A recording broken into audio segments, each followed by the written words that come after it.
at hindi na siya isisilang na muli. Ginugunita lamang natin ito. Ang mahalagang pagsilang ng Panginoon ay nagaganap sa ating puso. Ang pagsilang ni Jesus. Pagbabalik po natin, makakasama natin ang mga dati nating nakasama dito sa ating programa, sina Sandro Ochoa, sina Dr. Elmer Punsalan, ang ating mga naging executive producers. Bibigyan natin ng pagkakataon na makasama natin dito sa programa natin live.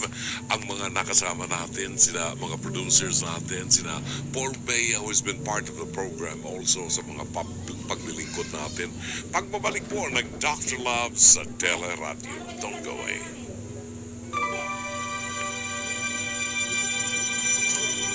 Dr. Love, a shoulder to cry on.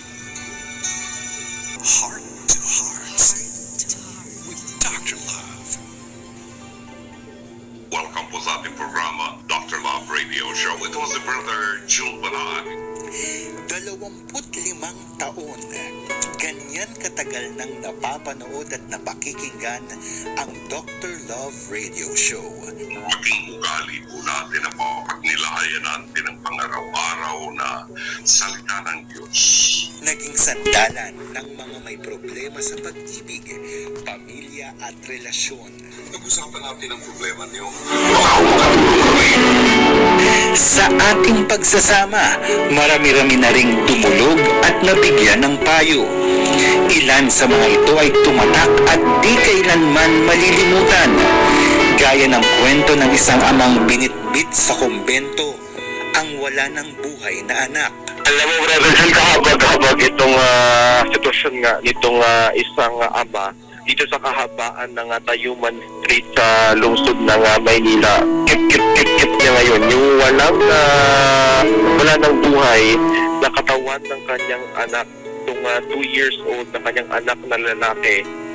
Nakabalot lamang ito ng kulay pulang t-shirt at nakatalong po itong ama na si Marlon De Leon dito mismo sa tapat itong gate, itong Missionaries of Charity.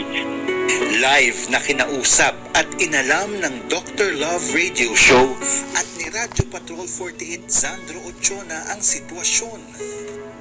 Pumunta po ako dito sa Madrid. So, sana ako ng tulong. Oo. So, may nakapagsabi sa akin na tulong na sila. Oo. Pagdating mo dito, nakausap. Sarado na. Anong oras mo pa kayo nakarating na dito? Susunod eh. Sarado. Sabi na may nakausap na ako dyan. Ano sabi nila? Sabi ng Monday, bukas na lang daw maaga. Hindi pwede. Naging daan ang programa para magkaroon ng disenteng himlayan ng bata. Pero higit sa lahat, nabuhay ang bayanihan sa mga tagapakinig noong gabing iyon. Ang mahalaga ay ma-assistihan muna siya na mailagay sa maayos na katatayuan yung kanyang anak. Mayroong driver ng taxi na sinadya pa ang mag-ama para mag-abot ng tulong. Marami rin ang tumawag sa istasyon para alamin kung paano sila makapag-aambag sa pangangailangan ng ama. Minsan na ring naantig ang ating mga damdamin sa tawag ng isang ina. Nang mga panahong iyon, desidido na siya na tanging kamatayan lang ang solusyon sa kanyang problema. Sa katunayan, habang kausap siya sa ere, ay hawak na niya ang mga tabletang kikitil sana sa kanyang buhay. Pero bago yun, nasa isip na niyang unahin ang mga anak. Himalang maituturing na sumagi sa isip ni Janice, hindi niya tunay na pangalan, na tumawag sa programa sa panahong magulo ang kanyang pag-iisip. Agad na inisa-isa ang pangangailangan ng mga anak ni Janice. At sa bawat pangangailangan, agad din ang naging tugon. Si Radyo Patrol Eric Dastas ang sumundo sa mag-iina sa Marikina. Isa sa tumulong sa kanila ay si nooy DOH Assistant Secretary Elmer Punsalan. Personal niyang inasikaso sina Janice sa Quirino Medical Center kahit pa 10 oras na ng gabi. Ilang taxi drivers din ang nag-convoy sa sasakyan ng aming radyo patroller kung saan sakay ang mag-iina ni Janice. Nang dahil sa malasakit at bayanihan ng bumubuo sa programa, tagapakinig at ng gobyerno, nailigtas si Janice at ang kanyang mga anak sa kamatayan. Ilang talento rin ang naipamalas sa ating Christmas Choral Competition. 2018 ito sinimulan, kung saan naglaban ng DCMO! sa pagandahan ng Christmas song rendition.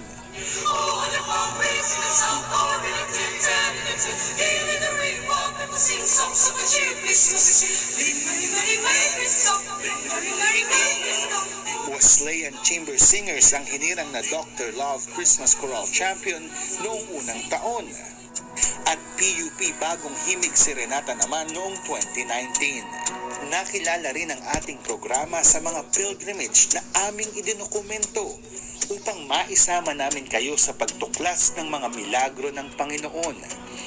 Una na ang landas ni Jesus noong 2018 kung saan nagtungo tayo sa Jerusalem.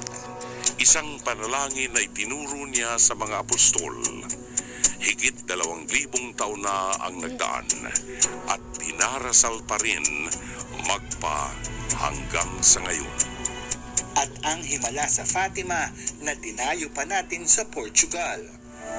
Nakita ng mahigit 70,000 katao ang tinatawag na The Great Miracle of the Dancing Sun. Pinagtibay nito ang pananampalataya ng mga naroroon sa mga mensahe ng Mahal na Birhen ng Fatima.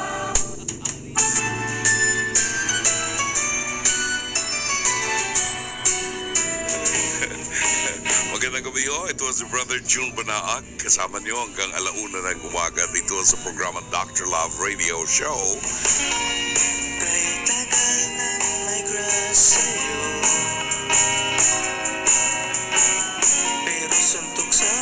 Wala daw forever, pero ang mga kwento, payo at aral na naibahagi sa Dr. Love Radio Show ay mananatili sa bawat tagapakinig at tagapanood. Always and forever. Ito po si Brother June Banaag, OP. Maraming salamat. Shalom Alaikum.